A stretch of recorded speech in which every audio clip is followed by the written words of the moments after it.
That's awesome. We're going to get some knowledge and education. So, folks, come on in. Make yourself comfortable. We do have lunch coming in at noon, I believe, right? Noon? We have wraps. Ooh, yummy. So,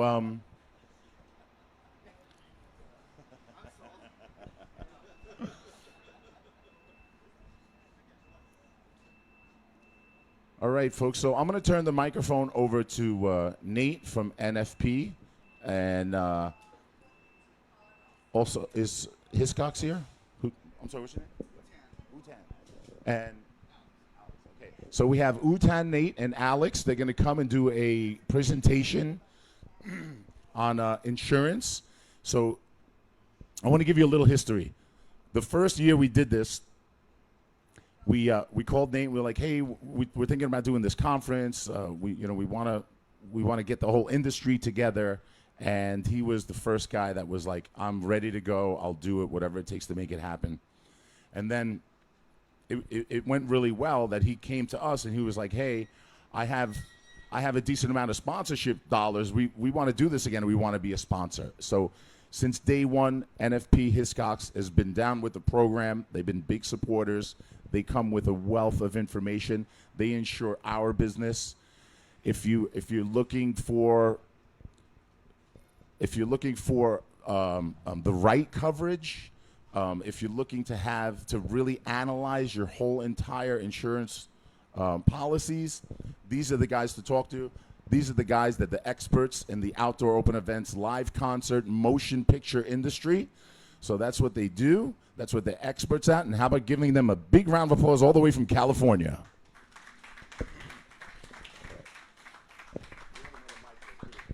Thank you, Mike. Well, he said everything, so have a good day, everybody.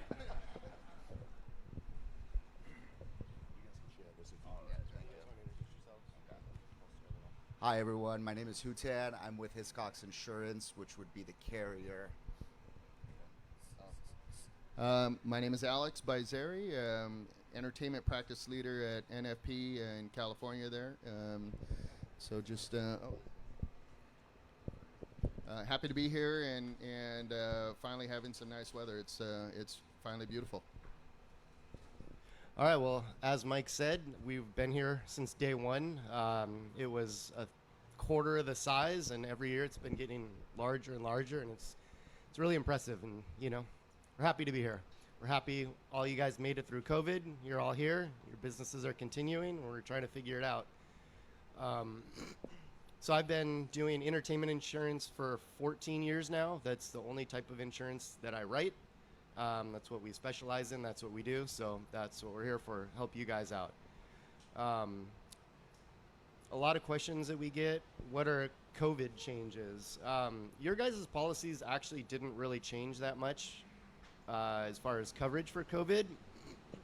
You may have gotten notices of coverage changes related to communicable disease or something similar. That was always excluded in your policy anyway. They just re-outlined it now and kind of made it a little bit more clear so there's no confusion on it, but it was never covered to begin with. It's very difficult. You can get COVID coverage for events. It's very expensive. You're talking about 10% of the premium of the limit of coverage you buy. So if you want $1 million of coverage, your premium's about $100,000 to get it. It would be similar to like an event cancellation type policy. So yeah, that's kind of where that's at. So, but no real changes as far as your policies are concerned for that. So I wanted to start with contracts a little bit. Contracts are very important, as you all know. You definitely need a good service and rental agreement when you're getting hired to do jobs. The service agreement is really going to outline who's responsible for what. You guys get a certificate of insurance and think you're good. Well, if you look at the bottom of the certificate, it says as per written agreement. So if there's no written agreement in place, it's kind of the Wild West when it comes out to who's going to be responsible for what. In the event of a claim, the very first thing the adjuster is going to ask for, the attorneys are going to ask for, is where's the contract? And so it's very important. And it's important to have the right wording in your contract as well. a lot of people have a contract and the wording's not that strong and there's some gray areas. And in the event of a major claim, the attorneys will pick apart that, and we've seen it happen. We've seen carriers, we've seen it all from that. So just make sure you guys get a good contract. So through NFP, we have an in-house attorney that actually works with all our clients and provides them contracts. And if you get pushback from a client or a studio or whoever you're working with, our attorney will actually step in and negotiate and work on the contract for you guys. So No cost to you. yeah, it's a free service. So we're providing you the contracts that you could use. They're already approved we're in California. All the major studios in California have agreed to these after years and years of fighting. So, I mean, if California studios agree to them, they're probably pretty strong and pretty solid, I would say. So those are pretty important. Yeah, and to keep going on the contracts, I would recommend what's known as mutual indemnification. It's basically meaning that you're responsible for your own negligence while let's say the event promoter or organizer is responsible for theirs. You always want to, at least at minimum, have a mutual indemnification clause in those contracts so you're not taking on all the responsibility. So always be looking out for the insurance requirements, which lay out in terms of what you need in general liability, maybe umbrella, automobile, and workers' compensation. And then there's always going to be an indemnification clause laying out who is responsible for what at those events as well, which, Joe Hong at NFP, he's really well versed in all that to make sure you guys are not taking all on the responsibility. You know what? I just wanted to kind of throw in like an example, right? So if you have your stage out there at some event and you get sued for somebody falling, tripping over your stuff, there are two elements to it, right? So there is what you brought to the table in your equipment, but there's also an element of security. So if the security team is letting down the access points to your equipment, and then somebody trips over it, there's a negligence for the promoter, producer of the event, and the security team not doing what they're supposed to be doing. So in that case, it's the negligence of the promoter.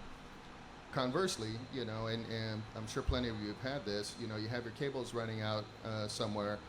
That gets a little in the gray area, because if the access point to the electricity generators, wherever they have you set up, leaves it open and you have a trip hazard, then you're going to want this linkage on the agreement to say that only one of your insurance policies is going to respond.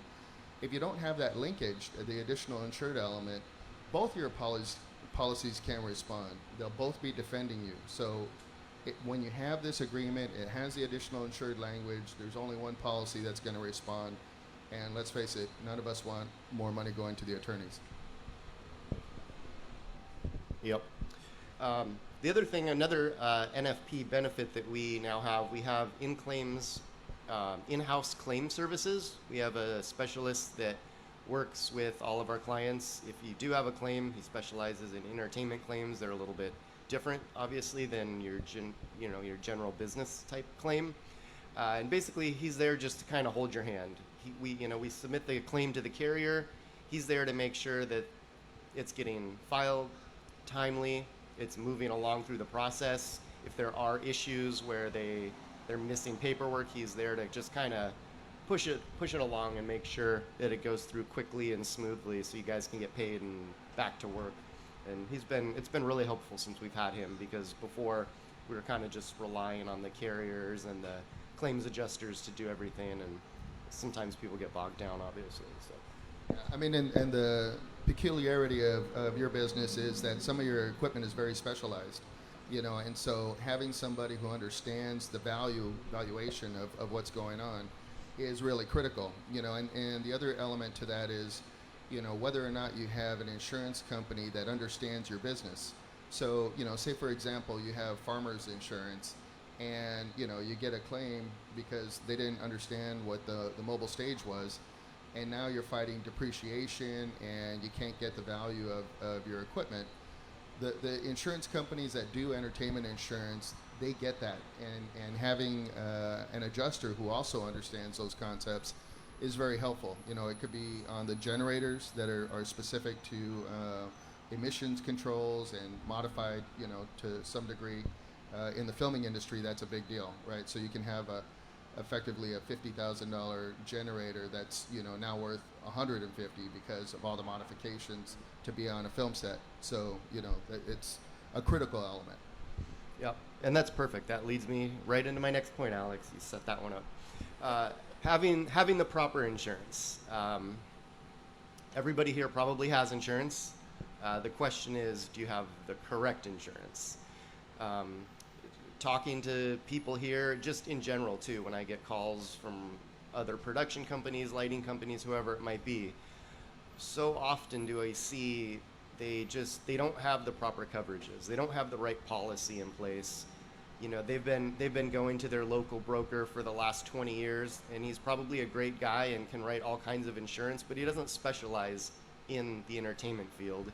And so he might not know what a mobile stage is, or what a sub-rental is, or a line array, whatever it might be. That's not their focus. So they do the best they can to get you coverage. The problem is, in the event of a claim, you might not have the proper coverage, and you may have just been paying for a piece of paper to get your certificate when you don't actually have any coverage. Once I start looking at the policies, you know, we go through, and then that's kind of when we can point it out to them. They're not classified properly on their GL. A lot of times we see basically companies rated as a DJ, and for the insurance carriers, what a DJ is literally just a guy setting up a little mixing board, maybe one of these little speakers and a mic, and that's kind of it. They don't understand that you guys are hanging lights, even if it's off of a mobile stage or speakers, or you have, you know, they don't understand. And you may have told them over and over again, this is what we do, and they think they understand, but they've never stood on a mobile stage or been at the conference to actually know what they're insuring. So you can run into a lot of problems on that. On the auto side, we see a lot of mobile stages scheduled on the auto policy, as they should be for liability, but I'll also see the physical damage coverage included on the auto policy. The issue with that is auto policies give you actual cash value for damage.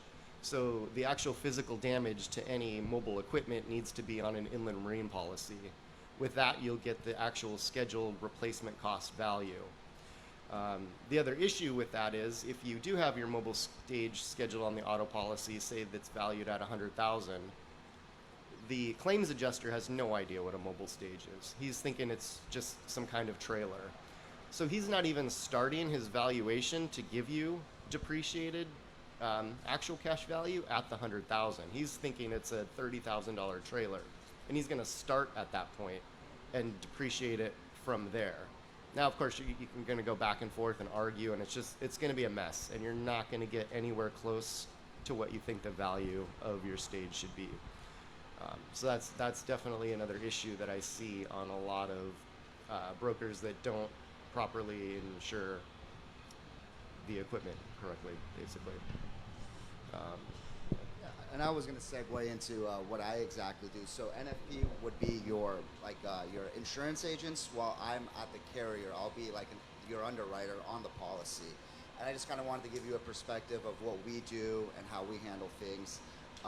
Hiscox, has been around for 100+ years as an insurance carrier, and we started writing entertainment back in the 1960s, everything from motion pictures, special events, and more recently, in the past like 10, 15 years, mobile stages now.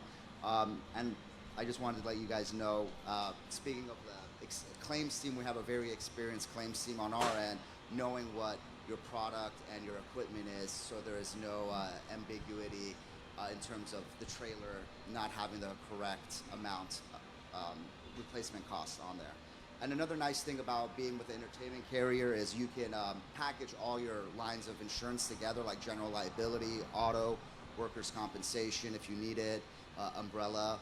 So rather than having 3 to 4 insurance policies, you can package everything into one big policy and not have to worry about even paying on time or where's what. And another thing I just wanted to mention, so when I take a look at it, if Nathan sends me something and I take a look at a risk, the first two things I like to always see is the experience and loss history. So those are the two biggest considerations we look at, and of course along with what kind of contract you use, because it's all in the language there, it's all in the details of what the exposure might be and the responsibility you're taking on. But yeah, I just wanted to mention those couple of things of like what we do and how we're separated, how NFP would be your go-to as your agents, and they come to us to provide that information and making sure we underwrite the risk correctly. You know, I just wanted to jump in a little bit here. So, you know, I think, you know, us being here is our commitment to this group, this industry, to understand it, to swim in this water a little bit, to be educated on your industry, the nuances of it, you know. So as you're looking at these manufactured items and talking to the manufacturers, we're listening to the same thing.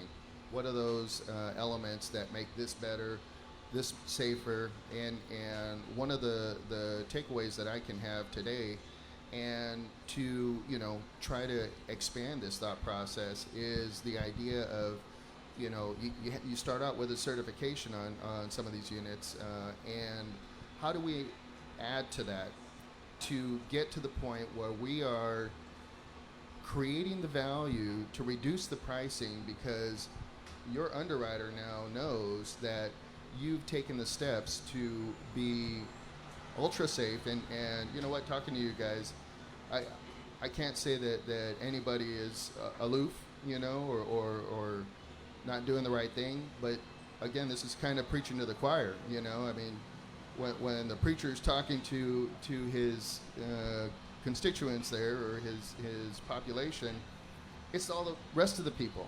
So, you know, I think as this industry grows and you guys are bringing in more members and giving them this education and letting them talk to you guys, it's going to make the entire industry safer.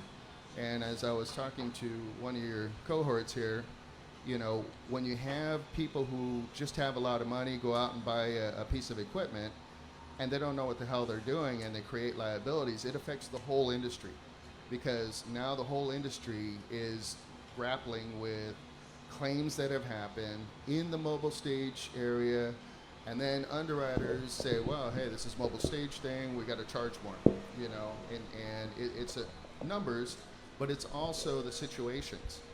Were they educated? Do they know what they're doing? And I think that's the value of this kind of conference. So that's my 2 cents. Yep. Question?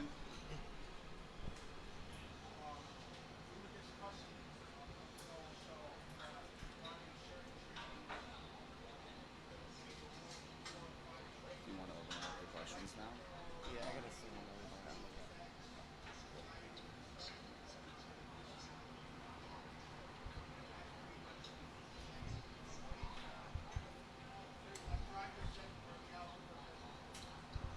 Yeah, basically what Fish is saying, that if two companies come together and they both get a quote from me at the same time, one just bought a stage, they don't even know how to spell stage because they've been selling insurance for the last 20 years. And the other guy is, you know, has been in the industry for 20 years. Well, he's going to get a better rate than the guy that doesn't have experience or any kind of training. So it does make a difference. The last thing I just wanted to say, piggybacking off safety. Everybody here is trying to be as safe as they can, protect everybody, make sure the crowd, everybody's safe. Well, insurance is the one thing that makes sure you're safe and that your business continues. So make sure you have the proper insurance. I mean, Fish could tell you a few years ago, I brought in a piece of truss that I went to Home Depot and I bought some PVC pipes and JB Weld and I put together a piece of truss. How much does a stick of truss cost these days, like an actual nice piece of truss?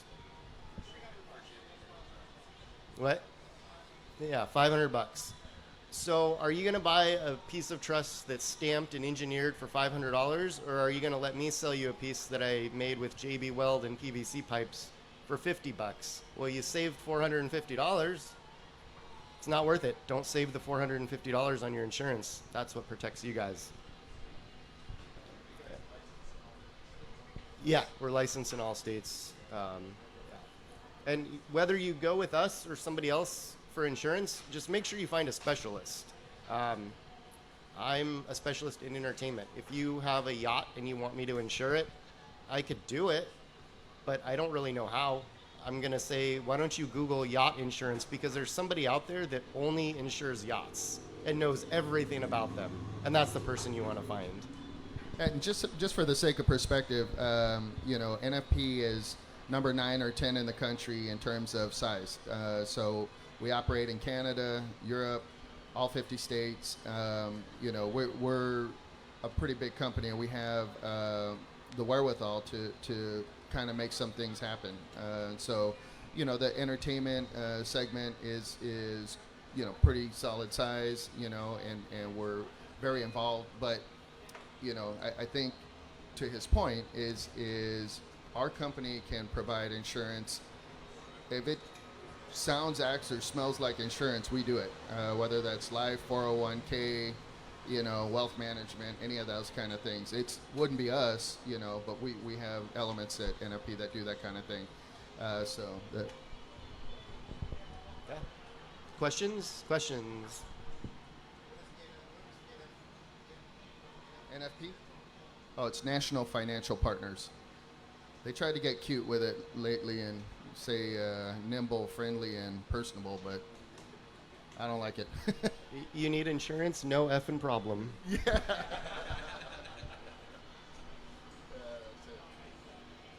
Any other questions? Oh, yep.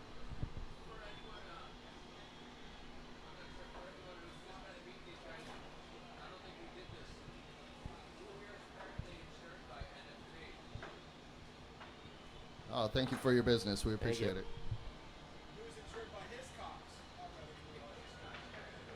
There we go. Thank There you. you go. Yep.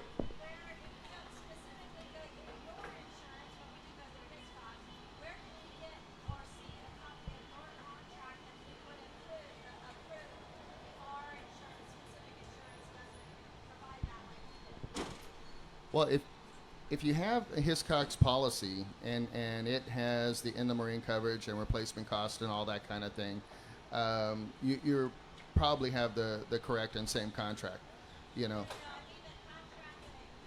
attorney contract. Like Joe Hong's contract. Oh, Have to be yeah. a member. Yeah, I mean that's an NFP service actually. We actually pay for his the retainer for him and all that kind of stuff. So I guess the short answer is you'd have to get your own attorney to do that kind of thing. I think as a courtesy, we may give you a copy of the contract, let you look at the language. But in terms of negotiating those deals with whoever's giving you pushback,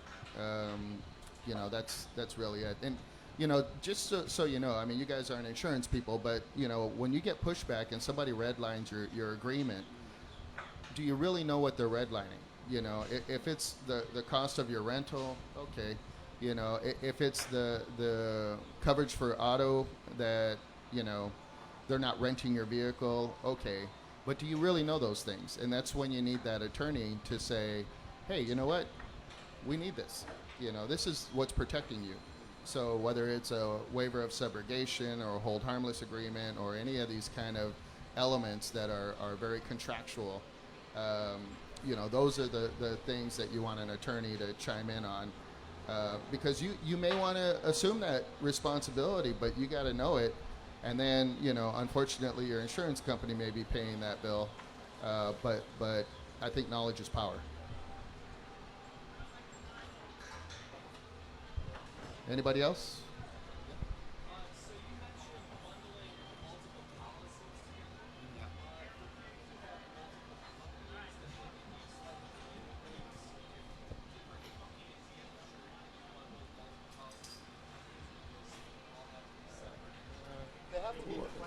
Yeah, the question is, if you have multiple entities that have different but similar operations, can those be bundled?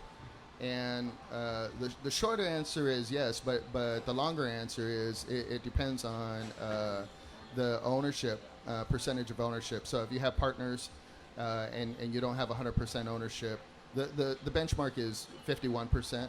So if you own 51% of all these entities, but then the secondary part of that is whether or not the insurance company is agreeable to that. So, say you had a chicken farm, and it's not entertainment. That insurance company who's doing your entertainment policy is not going to want that. And, that's a pretty drastic example. But, when you have extensive rigging, for example, then some carriers may not want that. And they're thinking that you have a dry rental or maybe a rental with operators, but not extensive rigging. So that's really where some of the nuances come in, and your agent will be telling your story to the underwriter to get that handled. And so, the question we get all the time is, well, am I still covered? Well, the insurance policy will respond if it's not excluded. So there's going to be an endorsement, one of the forms on the policy that is an exclusion or a limitation. And if you have an exclusion for rigging or, promotion or any of those kind of things, then it's not obligated to respond. But if it doesn't have that, and you do have a variation of operation, yeah, the policy will respond, but then you might get non-renewed because they're like, hey, this is not what we signed up for. Yeah, I think the other counterpoint to that argument is I have a client that has two entities, same ownership. One is a retail store of AV equipment. The other is them going out, setting up operating gear. We specifically keep them separate because now they have their own separate liability. If that rigging company that he has causes damage, he doesn't want to jeopardize his retail store in getting coverage later down the road. So there's a reason to, at some point, have them separated as well. Yeah, I mean, for me, when I look at a risk, it all comes down to the operation. So if they're somewhat relatable, we've definitely combined entities and given a list of like a schedule of named insureds and have like 3 to 4 of them. But it really comes down to ownership and operations and making sure they're somewhat related. But yeah, I mean, we do it all the time, combining different companies together. Yeah, one of the other things that happens, fairly frequently is, you get into an activity or operation that you've never done before. And, that's maybe where there's a little bit of a wrinkle, So if you get into something that, I don't know, say you're a DJ and then you buy a mobile stage, and there you go. And then, you're a one-man gang with no experience, or you don't have a partner who has a lot of experience.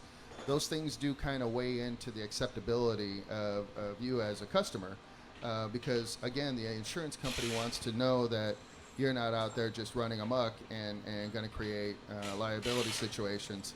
So just like it is with vehicles and drivers, they want to make sure that the driver has some experience, and is not a 16-year-old that's going to go, rack up your vehicles. So, it sounds, a little silly because you think, hey, you know what, we should just be able to get insurance, right off the shelf. But there is a thought process to it all. And because you guys are in the entertainment industry, this thought process is picking apart some of this stuff. And defining the operations is a critical element. And, I'll go back to the agreements again. If you were working with, and this probably doesn't happen with this group, but if you're working with a promoter that doesn't have insurance and you're the one with the insurance, guess what? Now you're basically covering the entire event. Slip and falls, any mayhem that goes on, and the insurance company, while they didn't sign up for it, in some cases they're obligated if they didn't exclude that kind of thing or limit the policy. So, when you get a bunch of questions about your operations and activities, they're trying to sift this out and make sure that you're doing what you're doing and you have a formal relationship with a legitimate promoter, producer, and they're doing what they're supposed to be doing.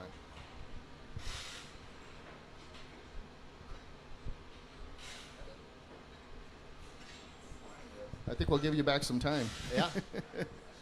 And we're here the rest of the day, so feel free to stop me at any time and ask me questions or whatever you need. I'm here. All right. Thank you for your time. Thank you, guys. Thank you, guys. Thank you. All right, thank you. That's a great session, great information.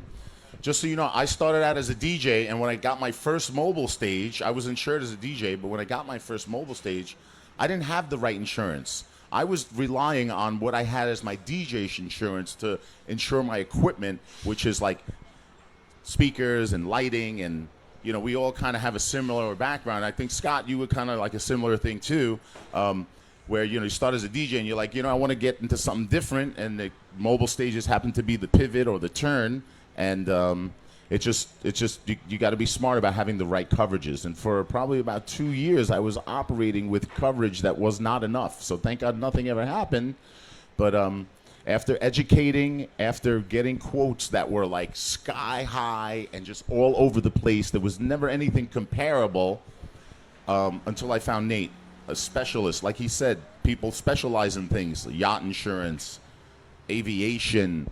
There are people who are specialists, and these guys are the specialists. So this brings us to our next segment, and I'd like to invite the folks from Outfit to come on up here. Hey, what's up? 1 minute? Come on up here. If you know Skinny from SSS Productions in Colorado, he just needs 1 minute. Yeah, hey, just on the insurance thing, I had the wrong insurance, and I had a stage tip over on the highway on its way to do a gig for the military. 3 gigs for the military on July 4th weekend. So, you want to show up when the military, in California. Anyway, that's bad. Luckily, I had another stage that was an appropriate replacement, and we did the gig, but obviously this was right in July, so I had tons of gigs lined up for this. And but on the insurance part, I lost a lot of money on lost revenue, right?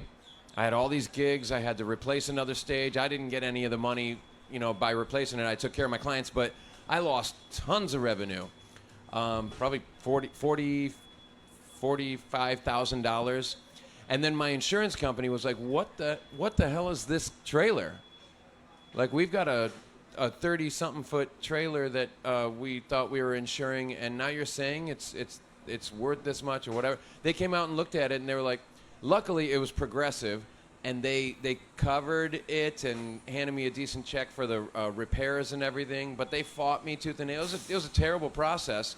And then they were like, bugger off, we're not insuring you anymore. And so they just dropped me, which was fine. That's how I learned. But I had no coverage for the loss of use. I had no coverage when they looked at the other things they were insuring. They were like, no, have a nice day. So now I'm with an appropriate NFP. I feel a lot better knowing, Nate and I have talked a lot about it. I'm definitely covered for loss of use. Replacement value. Because I wasn't fully replaced when the repairs to the stage were done. So it was not a good situation, and they dropped me. Now I'm appropriately insured. It's a much better situation. So this stuff happens, and it does matter. Big deal. Oh, and of course, we met here at the conference. So, and then the people that backed me up, by the way, I met here. So many great phone calls I can make. Just to be like, boom, I need a stage now to cover 6 gig. Here's my calendar. The conversation was like, hey, I flipped my stage.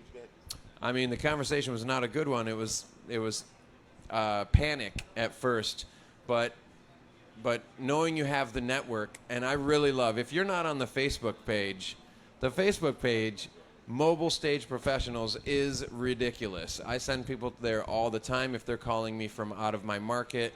I was like, it's the easiest thing in the world. You just post to this, or I could post a thing. What's the information? It's a really amazing community. But I replaced all of those dates really quickly, really easily with people that I met here, and I could reach out. It's just, it's called Mobile Stage Network for a reason. It's a network, nationwide, and we just needed it covered. And then I got all my clients back. Like that person that covered those gigs, they were good gigs. And the next year, that client came to me, not to that other person. So nobody was snaking any clients. It wasn't. It was a great thing. It was a great thing. Anyway, thank you.